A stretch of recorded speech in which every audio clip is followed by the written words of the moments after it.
ulama membahaskan fitrah itu adalah Islam tu sendiri. Fitrah tu adalah Islam yang sesuai dengan jiwa. Allah yang menciptakan manusia, dia tahu Islam tu sesuai sangat dengan manusia. Okey. Itu sebab dari sudut hukumnya lah ya. Kalau bayi ini yang lahir walaupun di India, China, dia belum lagi akil baligh, cukup umur, dan dia mati, bagi perspektif dan kacamata Islam, dia suci dan tidak perlu dimandikan dengan air holy water dan sebagainya, dan dia memang ahli syurga sebab dia fitrah. Tetapi kalau dia sudah berakil baligh dan kekal dan mati dalam keadaan kekal dia dalam agama yang bukan Islam, bukan fitrah, dia akan menerima pembalasannya. Okey. Ya, oleh sebab itu fitrah itu adalah Islam itu sendiri. Kalau anda perasan, 85% itu adalah puzzle of Islam. Sistem nilai adalah akhlak, cara pandang adalah syariah, akidah adalah akidah. Akidah, syariah, akhlak, Islam. Nampak? Okay, nak elaborate lagi panjang, tak apa. Itu yang maksud fitrah sebenar yang sempat difahamkan. Maka bila kita kembali pada fitrah, percayalah, kita akan tenang dan kita adakan rasa kepuasan apa yang kita cari dalam hidup ni. Okey ya. Kemudian mahasiswa kahwin muda. Saya antara orang yang kahwin muda, 22 tahun. Sekarang anak beristeri 4 orang anak. 4 orang anak. Nak masuk 5, alhamdulillah, sedang bersikeras menambah insya-Allah. Isteri seorang. Tak tahu lah kalau ada cabang kat Johor. Oops. Ya, jadi saya bukanlah bias, tapi saya cuba berlaku adil. Dia tak ada jawapan yang fix, kahwin muda atau kahwin tua. Tapi istafti qalbak. Kamu tengok balik diri kamu di mana. Kalau diri kamu pada tahap yang wajib mungkin ataupun sunat untuk berkahwin, dengan keadaan kemampuan yang ada, silakan. Boleh type YouTube, mungkin dapatkan sedikit panduan pengalaman saya perkongsian di Semanis Kurma. Ustaz Zamri mungkin kat situ, mungkin ada kalau tak ingat. Mungkin boleh anda melakukan demikian. Tapi ada kalanya diri dia kenal tau.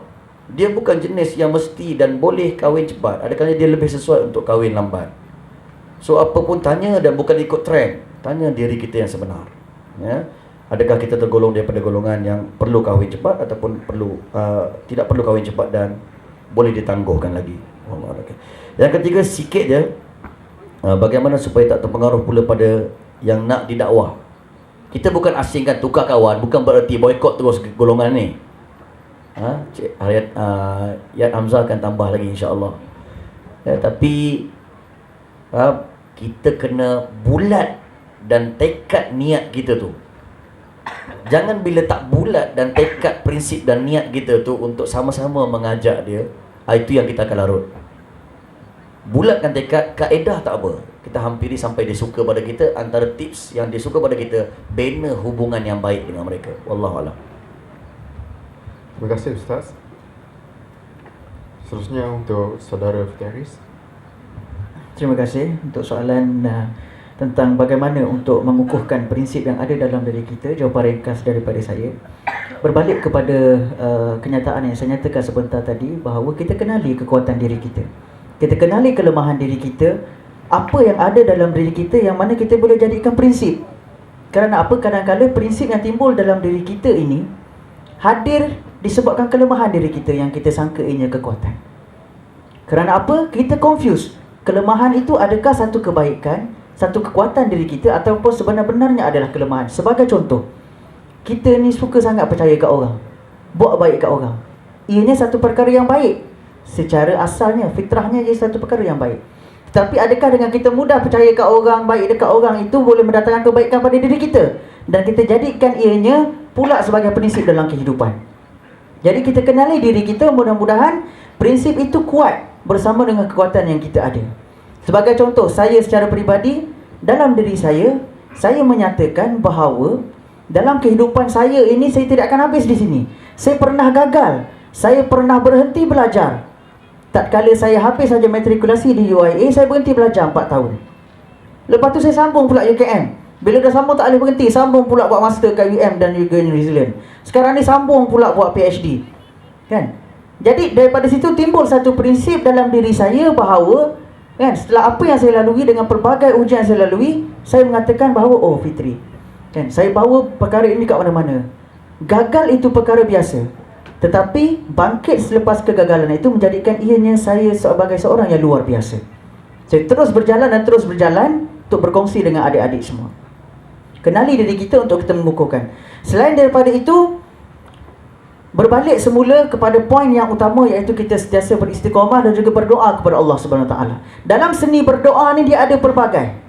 Untuk menjadikan satu doa itu doa yang berkualiti, ada beberapa unsur yang perlu kita ketahui. Antaranya adalah zikir dalam doa itu. Zikir, bagaimana kita mengalunkan doa itu pada Allah Subhanahu Wa Taala. Adakah daripada hati kita, lisan kita, perbuatan kita. Kemudian itu daripada fikiran kita, apa visi kita, misi kita, takwa, cerdas juga ikhtiar. Benda ni banyak, panjang kalau saya nak huraikan. Ya. Jadi apa-apa pun Allah Subhanahu Wa Taala telah berfirman dalam Al-Quran, ya, berdoalah kepadaku, nescaya akan ku perkenankan kepadamu. Ya. Jadi insya-Allah mudah-mudahan prinsip yang terbina ini saya sambung terus kepada soalan yang seterusnya tadi, macam mana kita nak mendekati orang-orang yang merempit dan sebagainya ini. Bila kita dah ada prinsip dalam diri kita, kita dah tahu kekuatan kita, kita datang dengan ilmu, kita datang dengan prinsip, insya-Allah. Tuan-tuan jangan takut, adik tadi jangan takut kita terpesong. Kita perlu ada rasa takut, tetapi kalau kita datang dengan ilmu, kita yakin dan ada cara. Cara ni pula, kemahiran berdakwah ini ada pelbagai cara. Bila kita sebut pasal berdakwah ini, ada seni dia. Seni berkomunikasi dengan mereka. Takkanlah kita nak datang pergi orang merempit ni, kita pakai serban, pakai jubah dan sebagainya, buat tasbih, Allahu Akbar, Allahu Akbar. Kan? Tak bagus merempit ni, datang berserban. Kita pula tak apa, kita nak join sekali. Bukan apa, kita nak mendekatkan diri kita. Kita pakai serban, kita sama rempit sekali. Kan? Berkata orang Kelantan ni memonggek. Memonggek. Orang Kelantan kata memonggek ni macam orang merempit. Kan, kalau kita datang dengan prinsip, kita datang dengan ilmu, insya-Allah adik-adik semua, ya, ada seni pula tu, seni berkomunikasi tu. Assalamualaikum brother, apa khabar? Kan? Tak salah brother tu, satu perkataan. Kadang orang cakap apa ni bro, anak ente je. Saya kalau cakap Arab kan? Kena cakap Arab baru boleh berdakwah. Masya-Allah. Kan? Ini semua perkara-perkara yang perlu kita perluaskan minda kita. Tak salah kalau kita nak masuk dalam kalangan mereka, brother, my brother kan. Okey, tak apalah. Ni nak merempit ni, maghrib ni dah semayang dah. Kan?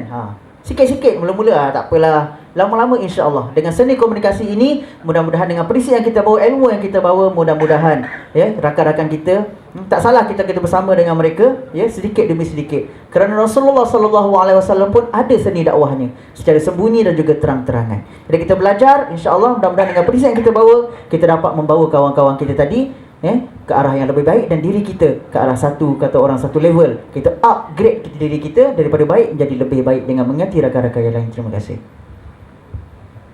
Terima kasih untuk saudara Fitri. Mungkin yang terakhir, saudara Yad Hamzah. Okey, saya nak tambah sikit je lagi tentang yang rempit tadi. Sebab saya, kalau tadi adik tu dia ada masalah, mungkin dia pun rempit juga dulu, lepas tu dia dah dapat hidayah, dia berhijrah, dia tak rempit lagi, dia rem kan. So tak apa, alhamdulillah. Tapi yang saya nasihat 3D 1S, don't leave them. Jangan tinggalkan, sayang kalau tinggal. Sayang tu lebih lagi pada mereka. Sebab ingat Nabi pesan, tak sempurna iman kita semua ni sebagai mukmin kalau kita tak menyayangi saudara kita macam mana kita sayang diri kita. Jadi jangan sekali-kali tinggalkan mereka, jangan tak sayang mereka. Sayang lebih sikit dengan mereka. Don't give up. Jangan putus asa. Teruskan dakwah, teruskan tunjukkan akhlak yang baik. Jangan poyo. Macam tadi saudara Fitri dah kongsikan, kita kena ada skill berkomunikasi, dan kita boleh masukkan tadi apa yang ilmu yang Ustaz share tentang bila masa bercakap tu kan, kita boleh selit. Korang tak apa, kita join lagi diorang. Korang rasa kita punya okey lah, agak-agak Allah suka lah.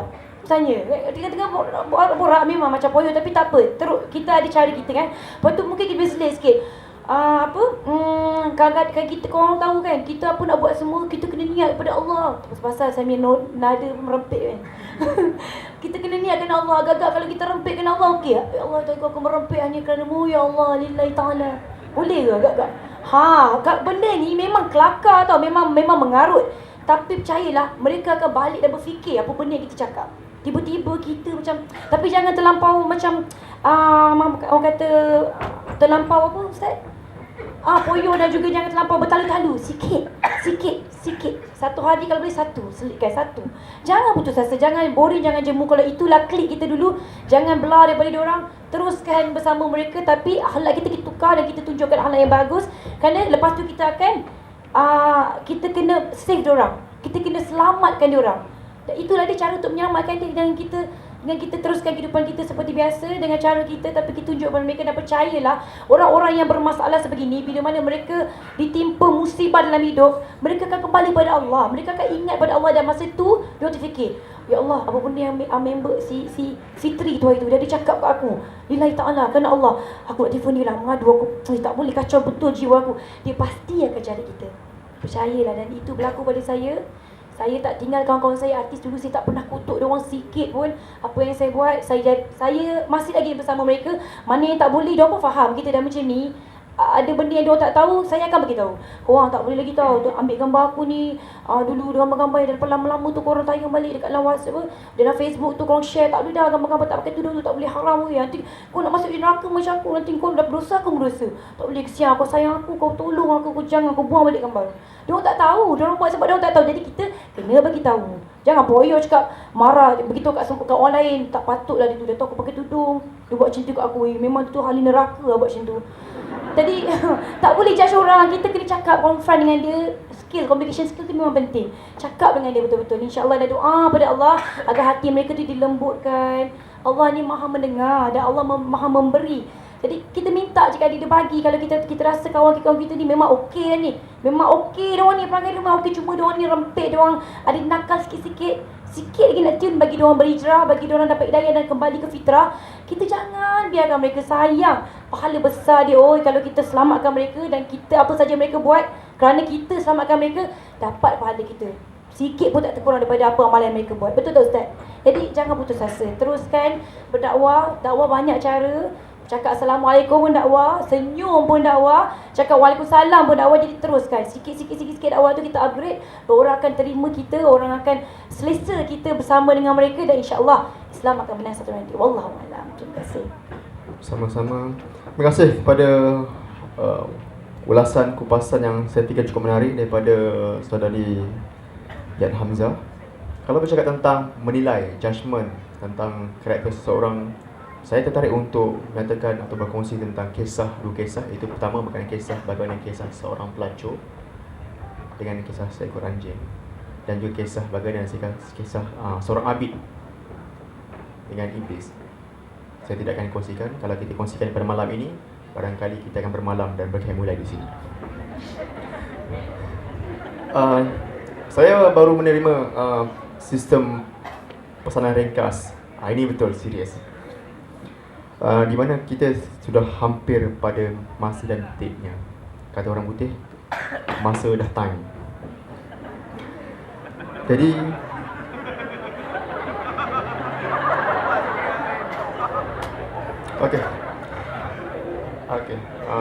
kita dah masa dah time.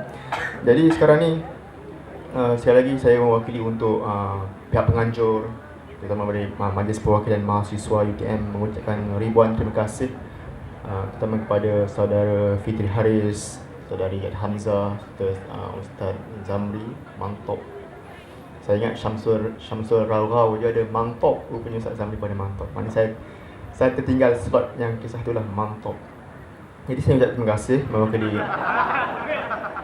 Okey, tak apa. Dah pukul 12 memang macam tu ceritanya. Okey. Jadi saya ucap terima kasih kepada panel yang sudah hadir pada malam ini. Dan apa yang saya katakan pada malam ini, segala apa yang telah kita terima dan kita kongsikan oleh mereka, jadikanlah sebagai satu teladan dan perkongsian buat kita, dan kita kongsikan juga kepada rakan-rakan kita tidak hadir pada malam ini. Sebelum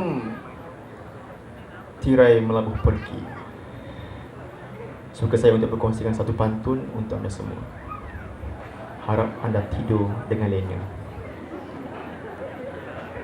Kalau ada sumur di ladang,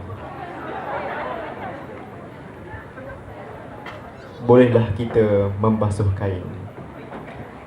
Kalau ada umur yang panjang, thank you, see you again. Assalamualaikum warahmatullahi wabarakatuh. InsyaAllah saya serahkan semula kepada pengacara majlis.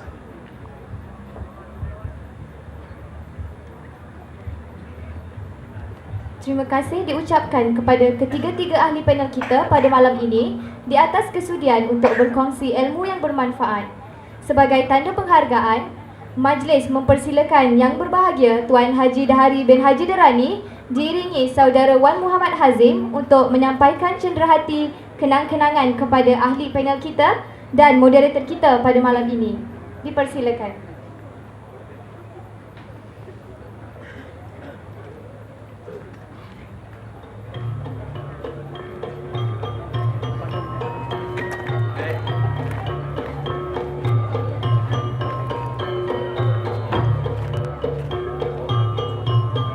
Dijemput moderator saudara Muhammad Nazrin bin Ruslan.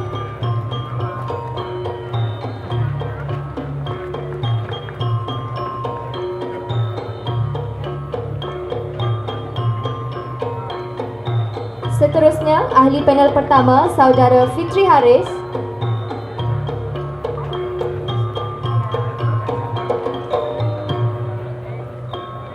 Ahli panel kedua saudari Yat Hamzah.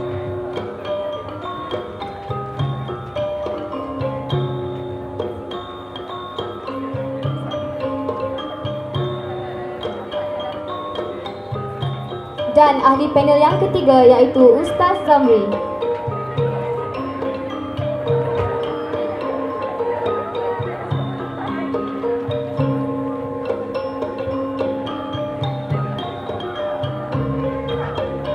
Terima kasih diucapkan.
Hadirin dan hadirat dipohon berdiri untuk sama-sama menyanyikan lagu Keunggulan Terbilang.